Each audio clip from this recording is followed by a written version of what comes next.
Story appears ordinary till you see the core side of it. And what you're looking for is the story behind the news. We bring it to you from Lagos, the commercial capital of Nigeria. Giving you all sides and political stories round the clock. Every detail from the start line to the final whistle. CoreTV News, expanding your view.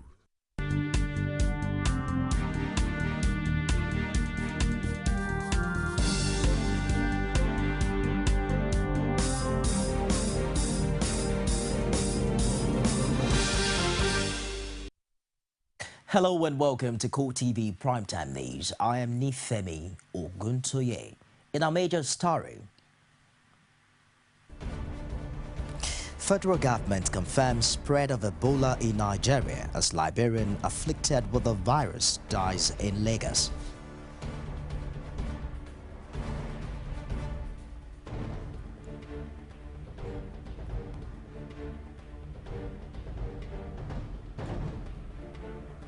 Also in this program, gun battle between soldiers and Islamic group in Zaria town of Kaduna State claimed several lives.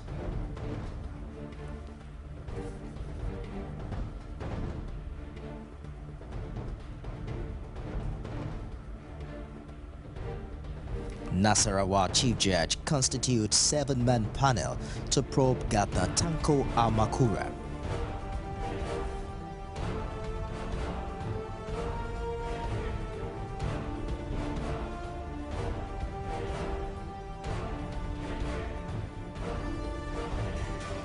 And outside Nigeria, shortage of observers slow audit progress of presidential election vote cast in Afghanistan. We'll begin tonight in Lagos, where Patrick Sawyer, the Liberian man suspected to have imported the deadly Ebola virus into the state, is confirmed dead. The confirmation of the outbreak of the virus in Lagos by the Ministry of Health spawned panic in the state. CoreTV News learned the Liberian died at the First Consultant Medical Center in the Obalende area of Lagos. He started receiving treatment when he was admitted at the hospital on Sunday. The patient had all the symptoms of Ebola and had diarrhea throughout the night, which is one other major symptom. Consultants to the Federal Ministry of Health were called in to attend to him, and results of the various tests conducted pointed at Ebola. He was reported to initially have responded to treatment, but plans were made to fly him back to his country when the situation worsened. The hospital assuaged public concerns over the safety of Lagos residents, saying it took adequate measures to prevent the virus from spreading during the period of the deceased admission.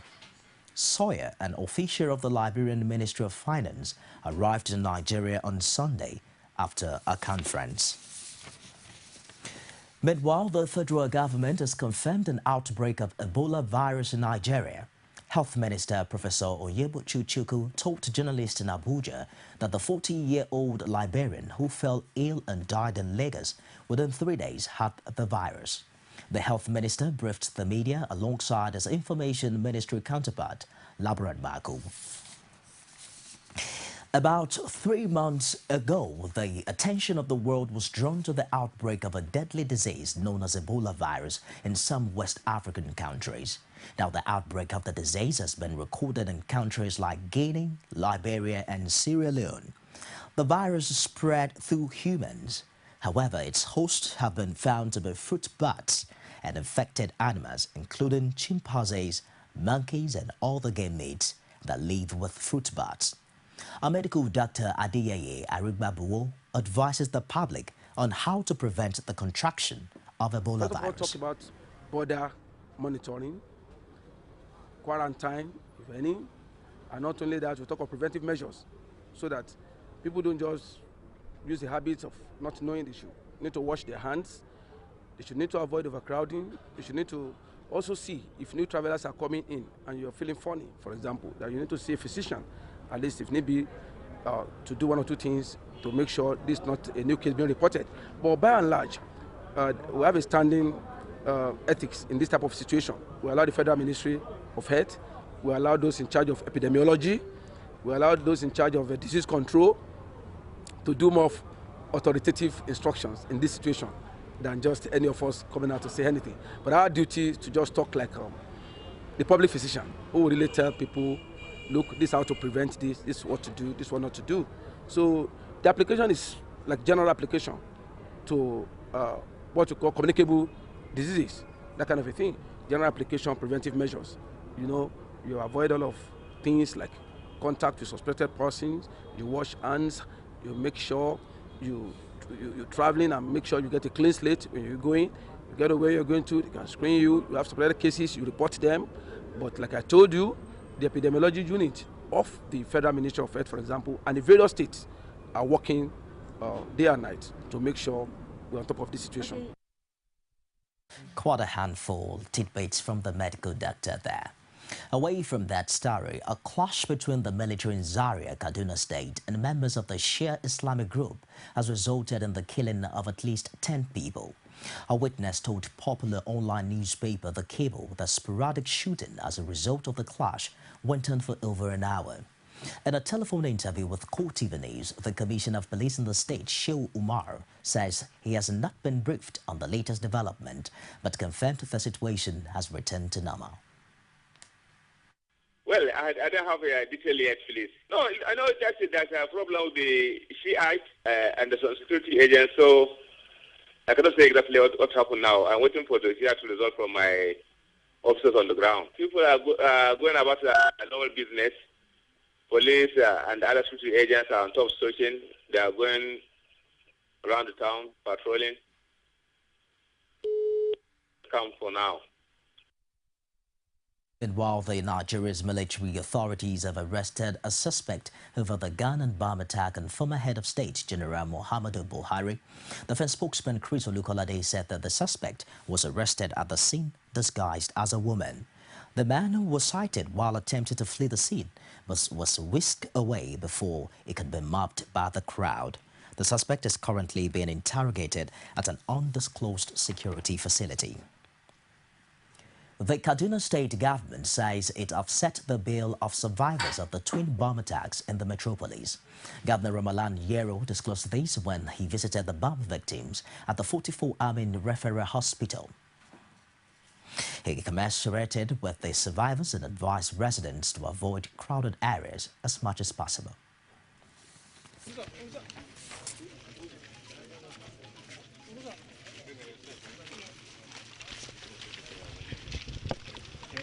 Are you guys sorry, come down. Let's see.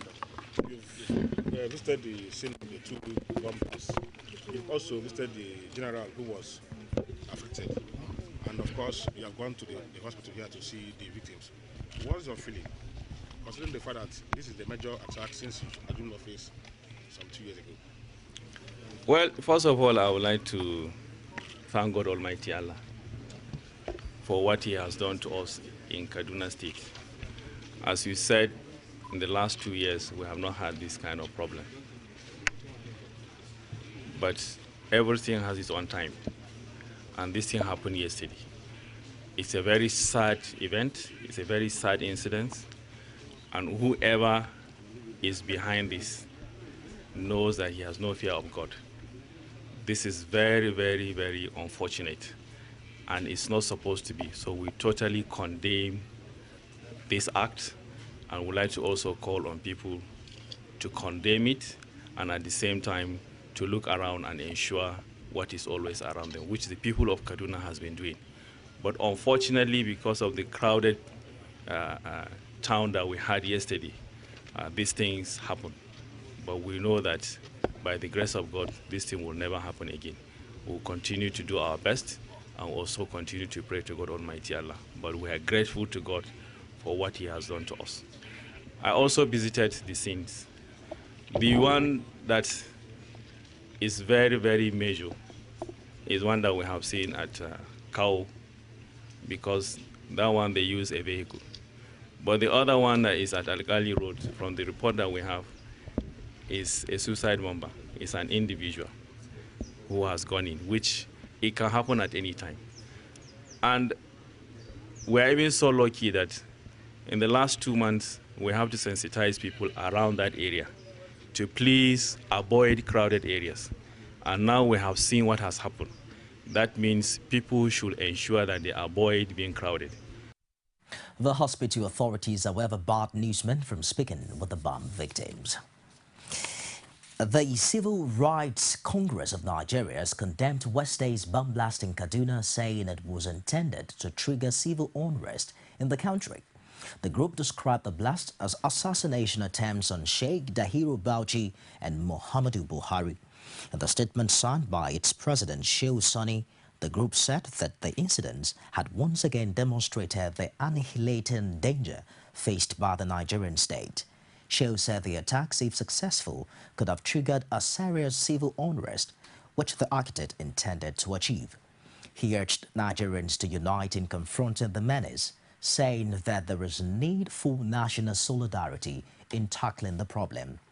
The group stated that political bickering and blame game between the federal government and the opposition and warmongering between the North and the South was sustaining the violence. Shehu added that each bomb explosion should generate a wave of patriotism to extinguish its motive and detonate its essence.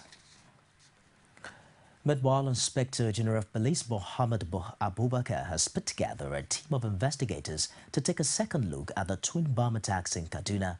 The team of seasoned investigators is to unearth the perpetrators of the bombs, which are believed to be targeted at former head of state Muhammadu Buhari and prominent Islamic cleric Dahiru Bauchi. A police statement indicates that the Commissioner of Police in charge of Legal Department, Umudibo Ikechukwu, is heading the team. Other members are DCP Chris Ezeke of Federal SARS, DCP Dan Malam of the Monitoring Unit, and DCP Adeyemi Ogunjemilusi of the Interpol Unit. The investigators are expected to work in close collaboration with other security agencies. Meanwhile, the police authorities have ordered security to be tightened in all states of the Federation, particularly those perceived to be more vulnerable to terror attacks. The rise in Boko Haram insurgency in Nigeria have been a major concern to government and Nigerians. Speaking on our flagship program, Core Digest, a political analyst, Tuboso Ihosu, says the rise in terrorism will not guarantee a free environment for businesses and investment to grow. It will not, because nobody wants to invest in an insecure environment. I will not invest in an insecure environment. I will not invest in an unsafe environment. So this, the problem of terrorism that we are contending with now in this country, definitely is a setback for businesses. It's a setback for foreign investment. He, however, advised the government to step up efforts in curbing insurgency. If government can be more sincere and more emphatic to convince us that it is really in charge of the security situation of this country, I think a lot of Nigerians are ready to work with government, to cooperate with government, to be able to demystify the Boko Haram insurgency in Nigeria. Join us after this break on latest as regards the impeachment move in Nasarawa State. Don't go away. CoreTV News now provide a platform for live coverage of political rallies and electioneering campaign from anywhere in Nigeria. Political news stories, political editorial reviews, political discussions, personality profile, People's Parliament from the National, State and Local Government Assembly. Contact us now on 0803-471-8550 or 0803-724-9733. 01453-3407. Our 24-hour news station. You can now watch CoreTV News live from anywhere in the world on our website www.coretvnews.com. Click on Live TV on our website and watch us live. And welcome to CoreTV Primetime News. To follow us on Twitter, click on Twitter icon on our website. On Facebook, click on the Facebook and YouTube to see all our previous news production. You can also watch us live on YouTube. Click CoreTV, leave a space, then News. CoreTV News, our 24-hour news station.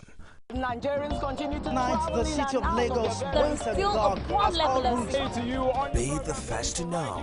CoreTV News. From the north, south, east, west, and around Africa, we break the news. We are one Nigeria. Now you can catch all the actions live as the news breaks. We are CoreTV News. Welcome to CoreTV. A 24-hour news station.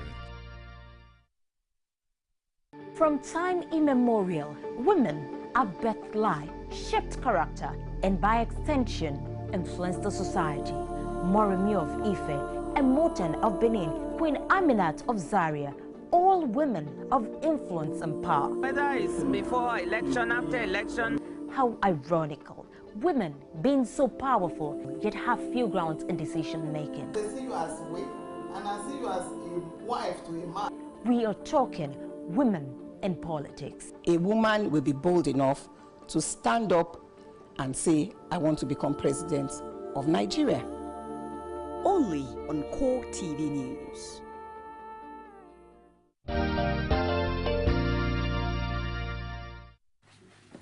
Welcome back. The Chief Judge of Nasarawa State, Justice Sulaiman Diko, has constituted a 7-man panel to investigate the allegations of gross misconduct and misappropriation of funds leveled against Governor Tanko Amakura. The State House of Assembly had on Wednesday given the Chief Judge an ultimatum of 1 week to constitute the panel. Since July 14, when the Assembly commenced the impeachment proceedings, Lafia, the state capital, and some other major towns in Nasarawa have witnessed series of protests. The embattled governor on Thursday expressed his appreciation and told demonstrators to shun violence. The same day, President Goodluck Jonathan held a closed-door meeting with 6 of the Nasarawa lawmakers, including the Speaker of the State House of Assembly, Musa Mohammed. The Lagos State chapter of the All Progressives Congress said the insincerity and double standard of President Goodluck Jonathan is one of the many negative impacts on today's democracy. Olajumoke Olatunji has more in this report. As more impeachment processes continue to evolve, accusing fingers are being pointed to President Goodluck Jonathan. The presidency had earlier denied involvement in the impeachment of former governor of Adamawa State, Murtala Nyako. The APC vice chairman of Lagos West Senatorial District, Funsho Olugunde, says the president has been inconsistent and untruthful in his thoughts about the president's impeachment wind and asked them to be honest to Nigerians. Jonathan has never been consistent in his utterances. We know him to double speak, and to now tell us that he does not have a hand in the impeachment, the gales that are going on, is just a flat denial, which does not have any substance. If the presidency is not behind impeachment, how come when the legislators in Adamawa State started the impeachment, before they started the impeachment process, they went to Aso Rock. After they served notice on the governor, they went to Aso Rock. After the impeachment was completed, the acting governor went to Aso Rock for a private meeting with President Jonathan. And when he came out, he told pressmen that he had only come to hand over the flag or the baton which former Governor Nyako took away to APC back to the president. He condemned the recent attack on one of APC's national leader, Muhammadu Buhari. He calls it a deliberate act of the government. General Buhari has been a thorn in the flesh of Goodluck Jonathan and the PDP. And just 24 hours before that attack, we all know what, we still remember what the PDP said, and the spokesman of President Jonathan said to Buhari because of an objective opinion that the man had, which was in the interest of this country. So, and who could have been able to track the movement of a former head of state? But the government. Political parties have continued to strategize towards winning the 2015 general elections. But political observers say the recent rise in insecurity and multiple impeachment crises have continued in hitting the polity. Olajumoke Olatunji, CoreTV News, Lagos. Ahead of the Osun State governorship poll, the Independent National Electoral Commission (INEC) says it has commenced the distribution of non-sensitive materials. The commission says it will ensure a no permanent voter card, no voting in the Osun election. The report. In just about 2 weeks to come, this road leading to the INEC office in Bonkon Road, Oshogbo, might soon begin to get busy. The level of preparation will determine to a large extent the success of the forthcoming election. Early distribution of election materials has always been a major challenge of the electoral body in previous elections. Chief Public Affairs Officer of INEC in Osun State, Adenike Tadeshi, says the commission is on top of its game. Most of our non-sensitive materials are now on ground, which are being given out to the electoral officers, to our various local governments in the state. Precisely in Osun State, number of registered voters, we have 1,256,569. That is the number of the permanent voters card we received in the state. And as of now, let's say as at 21st of this month, we have so far distributed 808,729 permanent voters card to eligible voters. That is 64.3%. INEC has dismissed fear of lapses in the coming elections, saying it has enough trained personnel to conduct the coming election. The students from tertiary institutions like Obafemi Awolowo University will use 1,817. And for students, Federal Polytechnic Ede, we are going to use 300 from there, and federal staff 457. This will all amount to 7,325. Now the corpus from the neighboring states will be 2,443. Now for our SPOs, that is supervisory presiding officers, we will need 301. While returning officer will just be one from Abuja, our national headquarters. And all in all, just like I told you, we are going to have 10,432. Tadeshi also says the commission will not compromise its stand on the use of permanent voter cards during the election. The slogan now we have in INEC is no PVC, no voting. If you don't have your permanent, we are not going to collect a temporary voters card for this election. So it is the permanent voters card that makes you a valid voter. INEC also reiterates that it will replicate the success of the Ekiti governorship election by ensuring that security is given top priority. And I want to assure our people that what really happened in Ekiti concerning the security personnel will surely happen in Osun. Because the security people don't know the flashpoints where we have problems in the state, and they are to now determine how many security personnel that will be deployed.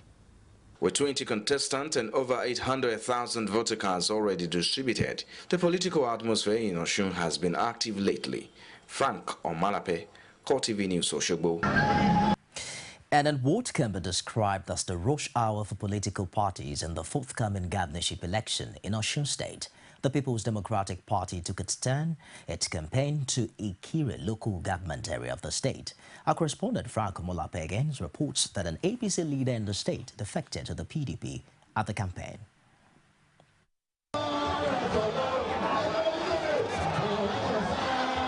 Making his way through the waiting crowd, Inyola Omishore took to the stage and exchanged pleasantries with his supporters.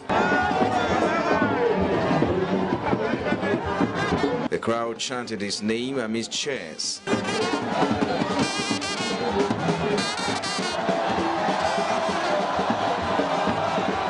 Some of the people present at the campaign expressed satisfaction with the turnout of the crowd. Look at the number of people who are still waiting, and that is an indication that they are interested in the person of the gubernatorial aspirant, they are interested in the party. That is a clear manifestation. How many of these people were giving money? It is not a matter of money, but when time is due for the occurrence of an incident, then it must necessarily happen. The campaign also witnessed the defection of an APC stalwart, Olaiwola Alabi. So I want to get out of regional party, a kind of party that is enclosed into a particular Roger. Honestly, that informed my reason for opting out of. Some of the PDP stalwarts say they are optimistic of the party's victory in the August 9 election. By August 9, the position of the present administration in Osun State will be conclusively determined. It is apparent that people are tired, they want a change of administration, and that position is going to be confirmed on the 9th of August 2014. When we start real action, you will see what is going to happen. Because it's a party I believe is going to take this state to our destiny. And for that reason, I am ready to do anything to ensure that my community is developed, my state is developed, and Nigeria at large is developed.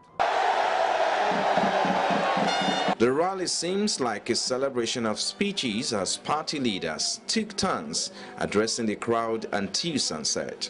Frank Omalape, CoreTV News, Ikire. Away from Osun, the Federal Road Safety Corps, FRC, said it has deployed 15,000 personnel, 800 patrol vehicles, 60 motorbikes, 52 ambulances and 6 heavy-duty tow trucks along critical corridors of the nation's highways as part of plans to ensure a safe Eid al-Fitr celebrations. The Corps stated that the deployment was part of its programs for a nationwide special patrol slated for July 25 to 29. A statement by the Corps Public Education Officer Julius Ago stated that the exercise is in line with the Corps' continued drive to achieve its 2014 strategic goals of reducing road traffic crashes by 15% and fatalities by 25%, especially during the festive season. Speaking on the Salah Special Patrol, the new FRC Corps Marshal and Chief Executive Boboye Oyeyemi said that the nationwide exercise forms part of the Corps' sustained efforts to build on its embalments and Easter campaigns, which to a large extent will be sustained towards the end of the year to mitigate against road crashes. He added that Operation Eid al-Fitr Special Patrol signifies the intention of the Corps to do all within its power to ensure that zero road crashes, injuries and deaths are recorded throughout the Salah period. You're watching CoreTV Primetime News live from Lagos. We'll take a break and we'll be back with business stories. Stay with us.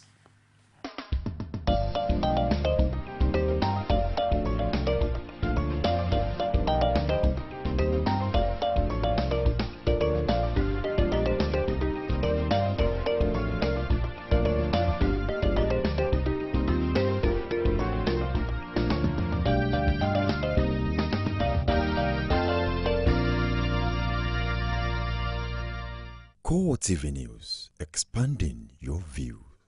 You can now watch CoreTV News live from anywhere in the world on our website www.coretvnews.com. Click on Live TV on our website and watch us live. And welcome to CoreTV Primetime News. To follow us on Twitter, click on Twitter icon on our website.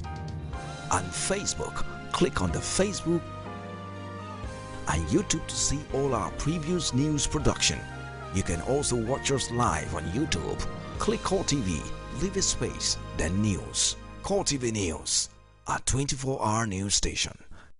CoreTV News now provide a platform for live coverage of political rallies and electioneering campaign from anywhere in Nigeria. Political news stories, political editorial reviews, political discussions, personality profile, People's Parliament from the National, State and Local Government Assembly. Contact us now on 0803-471-8550 or 0803-724-9733. 01453-3407. Our 24-hour news station. CoreTV News presents a platform with presence in over 30 states of the Federation. Be sure to be had. For live coverage of events, we have the capacity to deliver from anywhere in Nigeria and beyond.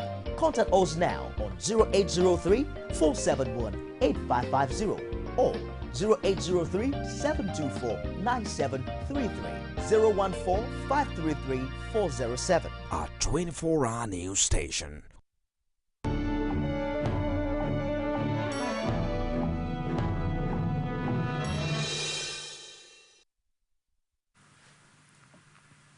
Hello there, you're welcome to the world of business with me, Sabena Izoku.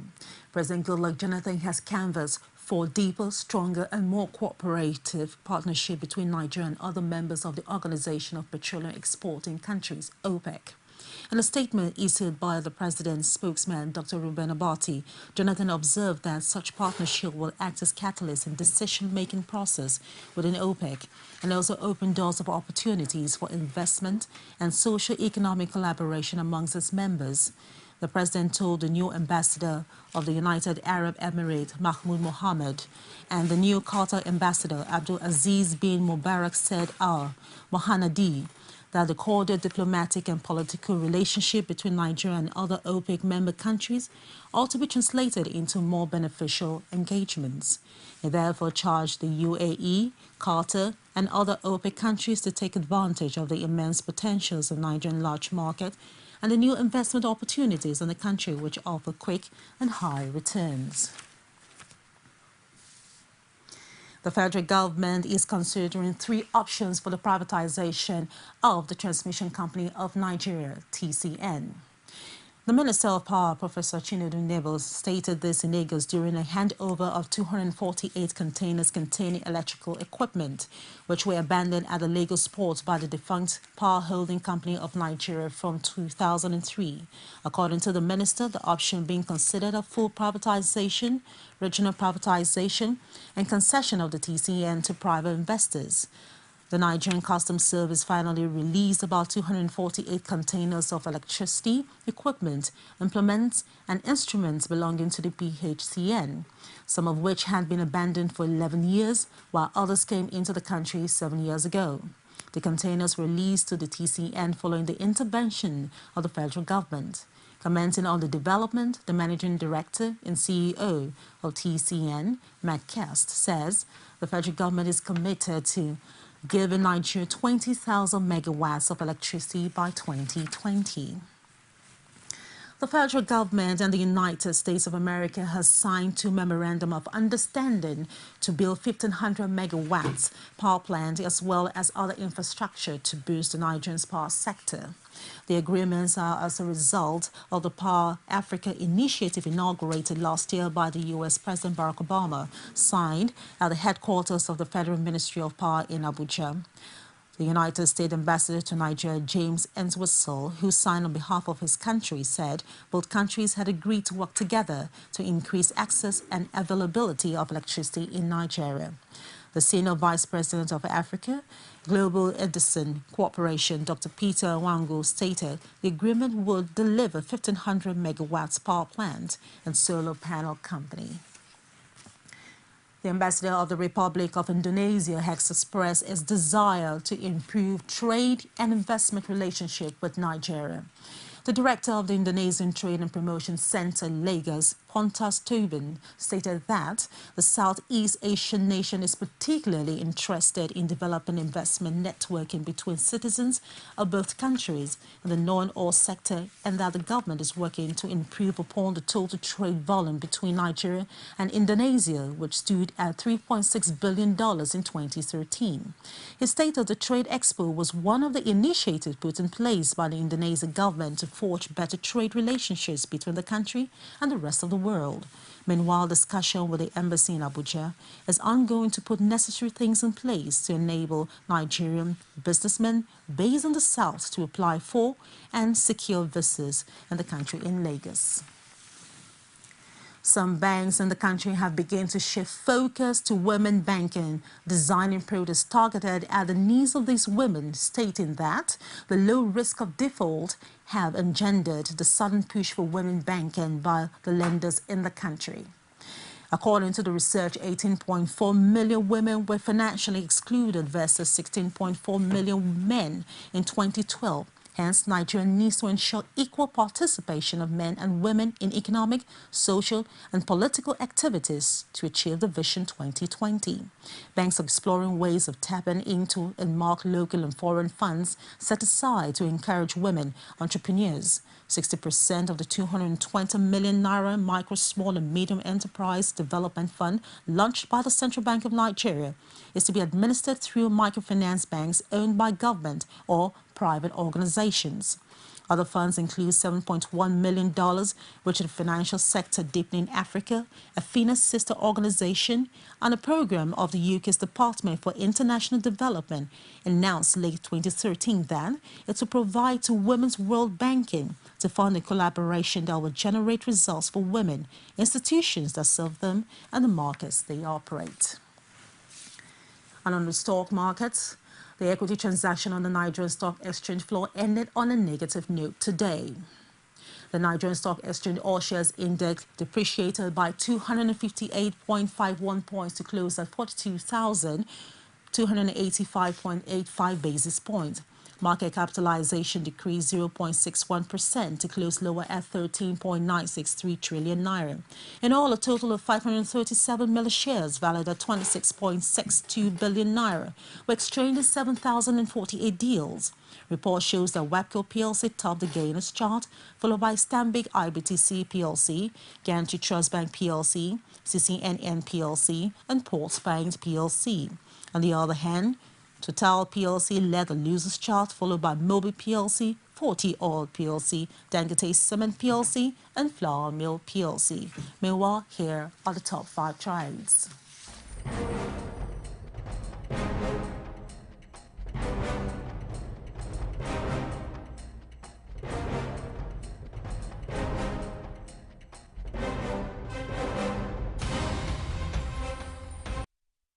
And that's it on business news. Coming up next is the world of sports with Brownson Uwana. Please stay with us.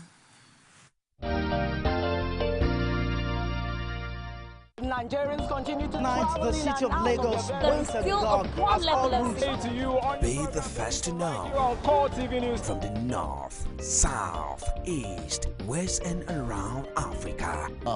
We break the news. One Nigeria. Now you can catch all the actions live as the news breaks.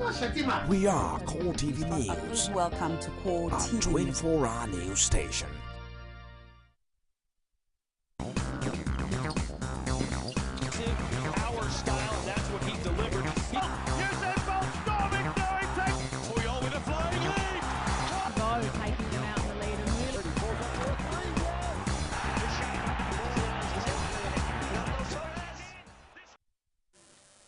A very big thanks for joining us in the exciting world of sports news tonight. My name is Brownson Uwana.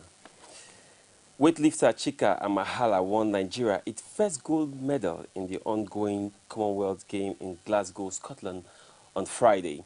The petite female weightlifter pulled a total of 196 points in snatch and clear and jerk in the 53 kg class to beat the swift competitions from England and India weightlifter who picked up the silver and bronze medal in the category respectively.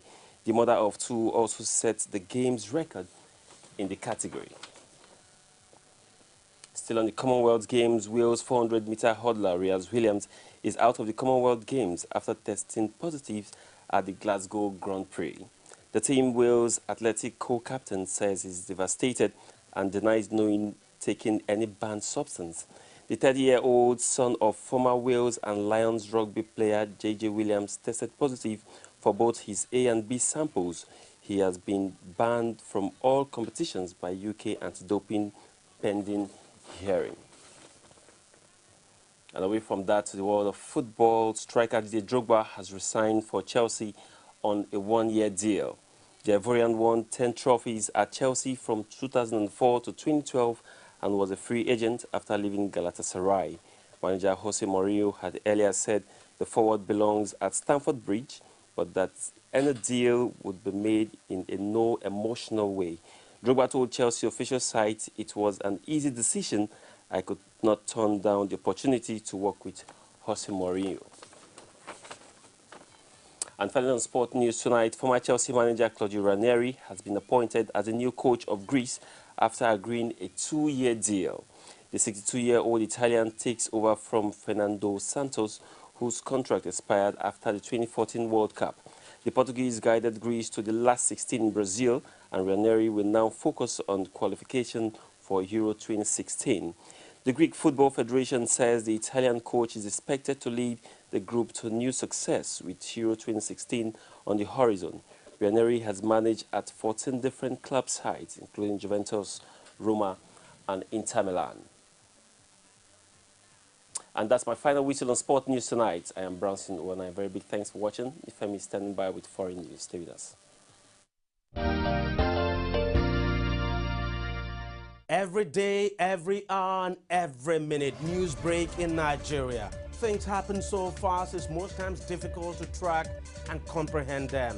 But that's what we do right here on Digit 360. 2015, would you want to come back again? It's like asking Jesus Christ if he knew he was going to die, will you want to come back as the savior of the world again? We do not just help you track the stories, we break them down, explore all the angles, analyze the issues so that you can fully comprehend the stories and use them to make the right decisions.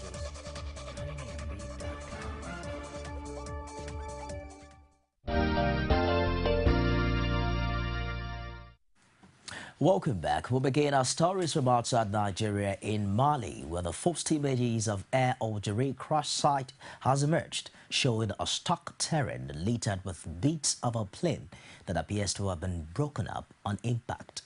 The video was filmed by soldiers from Burkina Faso, from where flight AH5017 took off early Thursday morning before disappearing from radar screens. The graining footage shows bits of fuselage scattered over a large sandy-looking terrain of dry shrubs, which is blackened in some areas. The debris was barely recognizable as parts of an aircraft. A soldier is seen taking photos of the remains of the rig. The Air Algeria flight, which was operated by Spanish charter company Swiftfair, had 116 people on board. All have been confirmed dead. It took off from Burkina Faso's capital, Ouagadougou, and was bound for Algiers, where many of the 51 French nationals on board were due to transit on to France. The airline said 24 Burkina Faso citizens, 8 Lebanese, 6 Algerians, 6 Spanish, 5 Canadians, 4 Germans, and 2 Luxembourg nationals were also on board. The wreckage of the plane was found in Mali, near the border with Burkina Faso. 4 days after Afghanistan began a massive audit of millions of votes cast in the runoff presidential election, disagreements and a shortage of observers have slowed progress. The audit of all 8.1 ballot cast in the June 14 runoff was agreed by rival candidates Abdullah and Ashraf Ghani, following a deal brokered by United States Secretary of State John Kerry. The bitter impasse over the vote to succeed President Hamid Karzai, following Abdullah's claims of massive fraud, had plunged Afghanistan into crisis and raised fears of a return to the ethnic violence of the 1990s. The audit began last Thursday, and the Independent Election Commission said it was planned to take around 3 weeks, with teams working in 2 shifts, auditing around 1,000 ballot boxes a day. But with only 435 ballot boxes checked since Thursday, the exercise is expected to take longer than planned. The auditing at Independent Electoral Commission headquarters is being watched by hundreds of national and international auditors, including candidates, agents, local election monitors, UN, and European Union observers. And rival armed factions returned to the Central African Republic after agreeing to a tentative ceasefire at a peace conference held in neighboring Congo. The agreement was signed by representatives of the mainly Muslim Seleka rebel coalition and Christian anti-Balaka vigilante forces, the main players in almost daily sectarian violence that has left thousands dead. A copy of the draft agreement stated that a cessation of violence would take effect in the entire territory of the Central African Republic. It also stated that signatories would waive any proposed partition of the country, something that had earlier been proposed by the Seleka coalition. The peace talks, which began in the Congolese capital of Brazzaville, is aimed at reaching an agreement that will see the disarmament and demobilization of the various militia groups in the country. While the agreement fell short of what was hoped, Sassou Nguesso, president of the Republic of Congo and host of the talks, welcomed the outcome. And that wraps it on CoreTV Primetime News tonight. Thank you for watching. I am Nifemi Oguntoye. Thanks for being there.